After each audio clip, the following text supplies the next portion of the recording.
Now then, welcome back to another episode of Banished, Harsh Survival. Last episode I survived the roguelike dungeon hell level, and it was hell. It was made even worse because of the mod pack having such restrictions, being the temperature mod or something like that. It was just terrible.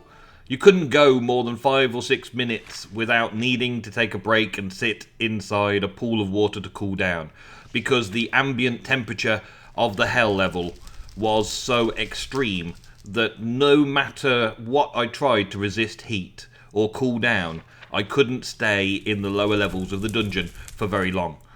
But we did manage to get a blaze spawner, and because we got a blaze spawner, I've got ideas on how to change things around a little bit. I recently have tested out the blaze spawner in the Enderman farm to see if they would drop and die in the same way as Enderman. But the punji sticks that the Enderman farm has in it, let's open up this side quickly. The punji sticks. Give me that block. I want that block. Got it just in time. No. The punji sticks that nearly killed me. The punji sticks don't make blazes drop blaze rods. So I've had a little change around here, and I've put the spider spawners that I had up there with the Enderman spawner. So the Enderman and the spiders fall down here. They get pushed around, they get killed on the punji sticks, and then their drops go out through that little gap into the overall run of things. So ender pearls and spider string. Ender pearls and spider string go out that way. And that is basically how we're dealing with that. Because the blazes won't drop their goodies from punji sticks. So it must be that I have to kill the Enderman myself. Aha, it's finally night.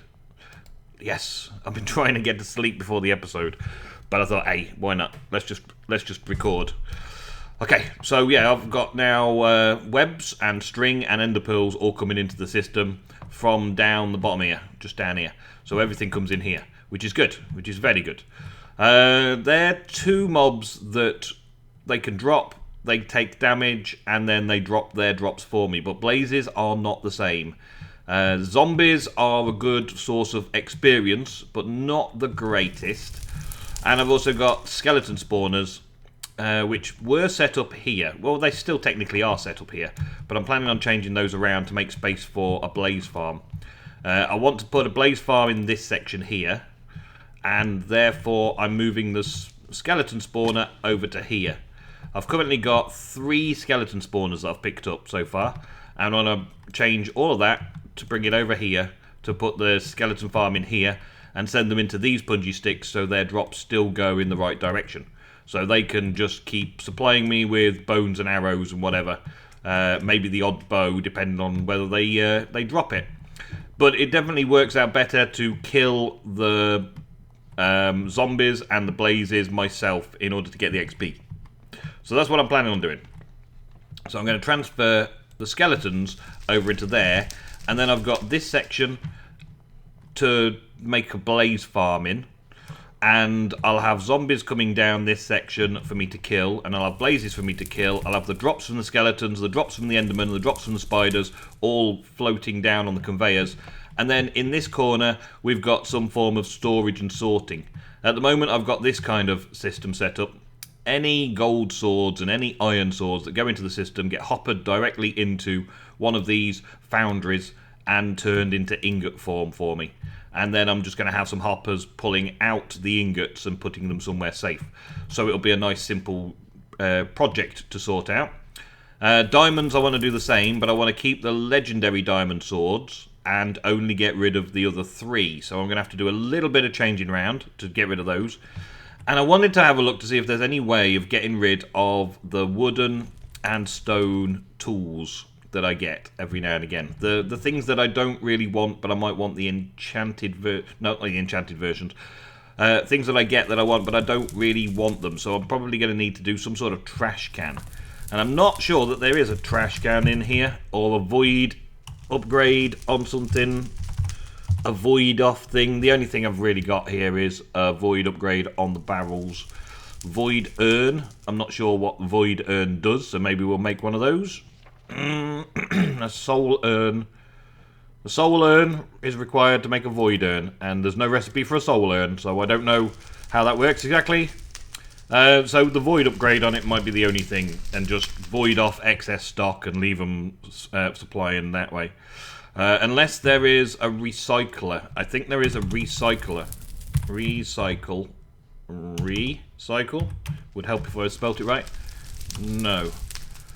I thought there was some kind of recycler involved. I'll check that out very soon and try and find the recycler, because I thought there was one with a mod somewhere. But for now, that's the hello, how you doing? Welcome back to another episode. I'm going to move the skeleton spawners over here and get the skeleton farm working again, put some more lighting in and set the redstone. I think I need to change the redstone around a little bit as well, because having the redstone coming over the top there isn't quite good enough. So I want to maybe bring the redstone down into this gap, down this way. Let's take that into here, and then have the lever on the side still, but have the redstone hidden behind. Yeah, so like I've done here, but I have the redstone so that the lever operates the redstone in the space behind it and goes up, so I don't see the redstone in here. I also want to do something with this lever, but I'll figure it out. And it's just a case of doing some stuff that we've already done, just repositioning. That's what I'm doing today, first off. Okay, isn't it nice and peaceful in here? Because I've done all of the rewiring of the existing spawners and moved them around. So as you can see, the skeletons now have been blocked off from this way, and they're all in there. Zombies come out there. The Enderman and the spider drops come out there. I've changed this up a little bit, so I've got an actual way to come in and out, so I can't see the redstone every time I come down into it or go out of it. The redstone is down these stairs. It's exactly the same as it was before, just repositioned slightly. I just repositioned it slightly, and did the going down into a block using the redstone paste to go up the wall, but moved it this side of that wall, so it's going up to the edge that side instead of directly in the middle. Nice and easy. And I've set this area up ready to do the blazes. But I'm realising that there is a problem with the blazes. So I've come to a conclusion of how to try and fix it. Right? Let's say that the glowstone block is the blaze spawner. The blaze spawner that I'm going to place. Yeah? So I'm going to place it right there. I'm going to place it right there. Yeah? I've got to get my thoughts straight now, because I've been thinking about this for ages. Hours, in fact, while I've been doing all the other stuff. Put the blaze spawner there. A blaze spawner has different requirements than a normal spawner. I can't control the blaze spawner with light, because the blazes spawn no matter what the light levels are, really. There is a certain light level that you could do. And I could just put glowstone or redstone lamps all in the ceiling to slow it down. But I decided to try a different method. A different method that I've not done before. In the nether, when you see a blaze farm, normally people will just have it so it's always spawning if players in range, and you just kill them. And then you go away. You go to somewhere else in the nether, go through a portal, and they all despawn if there's any left over. Well, I kind of want to be able to turn it on and off. So I'm going to need to have an on-off switch somewhere in a similar way to these to keep it all nice and sorted and quiet, so I can turn the levers on and run them if I want, and turn them off and just do some work if I don't. Right? I don't want them spawning if I don't have to. So what I've come up with, right? A spawner allows all 4 of these block spaces in a 4 away from the spawner, or 3 away and a wall. Yeah, 3 away or 4 away from the spawner to spawn. So the blazes could spawn in those 2 blocks there, or in the space of those 2 blocks there all around, or they could spawn in these 2 spaces, or spawn in those 2 spaces. They've got lots of spawning room to spawn, and normally you'd leave it so that they've got the maximum spawning capacity possible. But I want to be able to control it. I want to be able to stop them from doing stuff. So if I block one of these and only leave one gap, so this gap here, for instance, if I block these, if I take this one away, right, that is then, they can't spawn anywhere in this little gap because there's only one high gap and they need a 2 high gap. So what I'm going to do is I'm going to put pistons in here next to the spawner. Can I get a piston on there, please? Can I get... No, I can't get a piston on there. Okay, let's do it there then. There we go. So I'm going to have a piston at the top level, which means nothing can spawn in that top level. They can only spawn in the 3 below, right? And then I'm going to put blocks on that level, which means that they can only spawn in this one or this one. So they'll spawn in these 2 blocks here when it's up. When that block's up. When that block's down, because I've given it a redstone signal, then they won't be able to spawn at all. So I'm going to put in all of the all of the pistons and blocks to make a ceiling that I can control with redstone.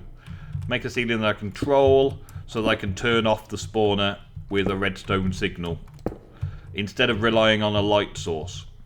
If I've got all of this like here and all of these have got blocks on, then the only place the spawner can spawn is these 2 below it. Yeah? Make sense? And when they're activated, the block will come down 1 and there will be only 1 space which is not high enough for them to spawn. That's the plan. So when the spawner is inactive, it will look like a nice clean ceiling in here.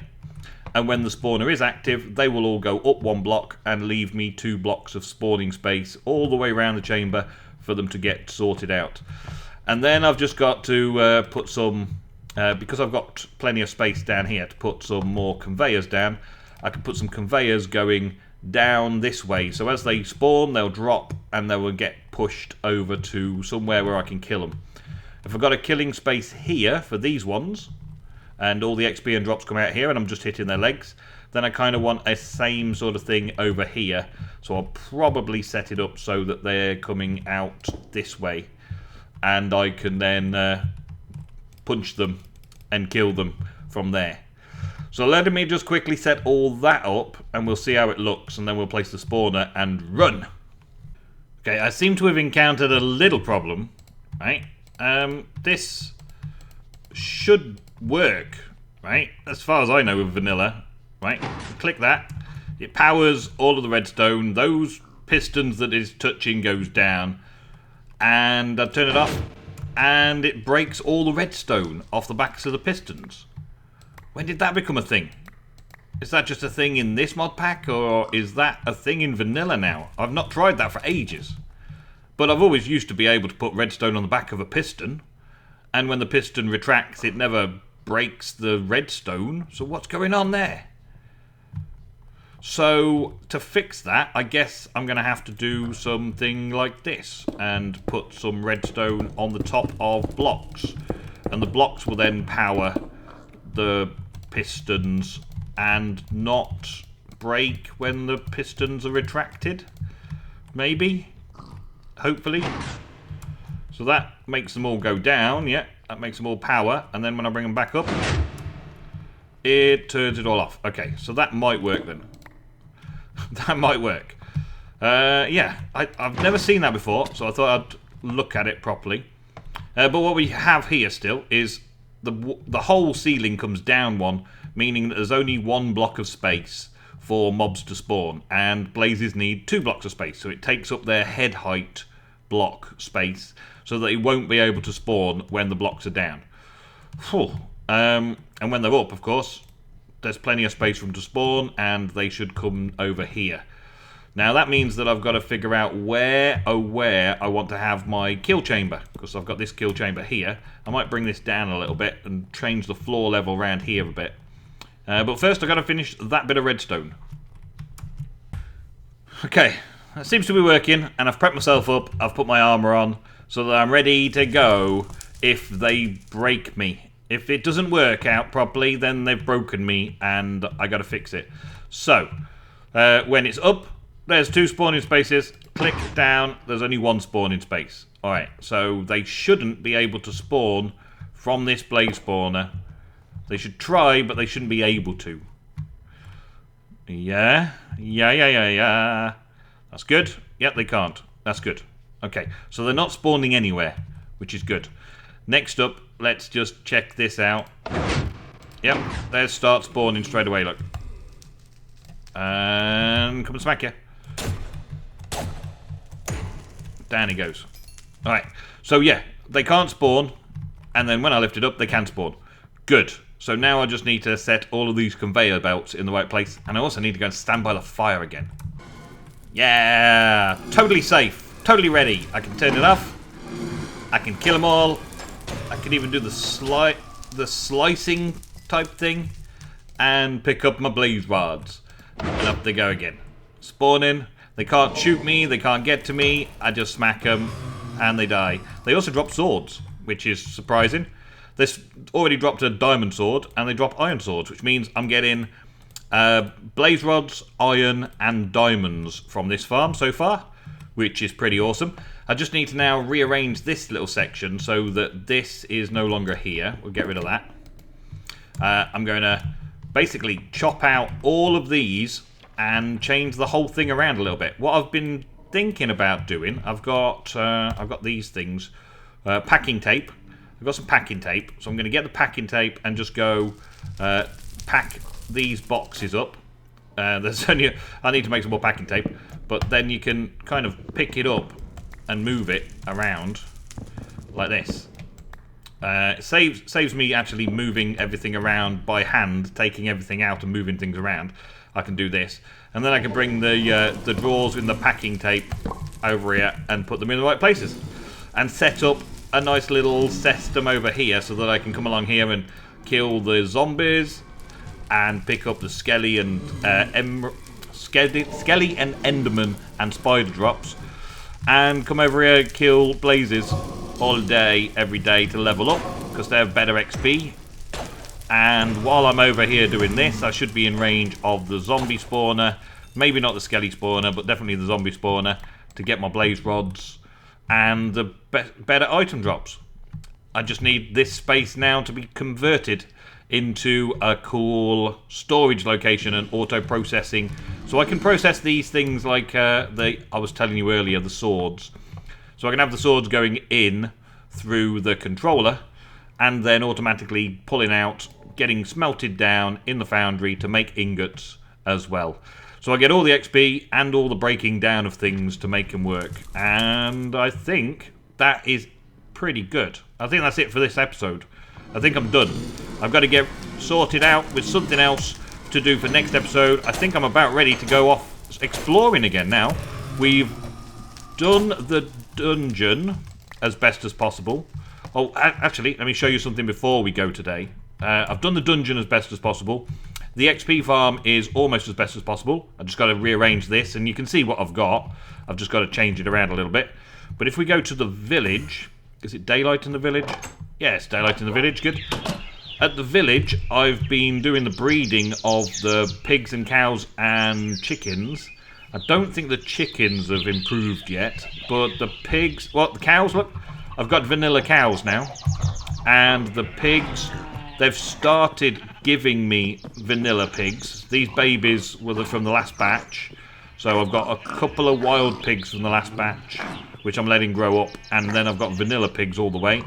I've got the vanilla cows, and I've got vanilla sheep. So I've done all the breeding over and over again to get those sorted out. And I've just got chickens left to do, really. And what do chickens give me? Eggs. They don't lay eggs when they're wild chickens for some reason. I don't know what that is all about, but they don't do it. So I will have to finish that off, and then I've pretty much finished up my projects that I've currently got outstanding. So we need to go exploring and find something new, something awesome, something great. But for today, this is the Blaze Farm episode, and I'm quite pleased with it all. So thank you all very, very much for watching today's episode. I will take my hat off because you deserve to see my beautiful face. And I will see you in the next episode of Banished Harsh Survival. Goodbye.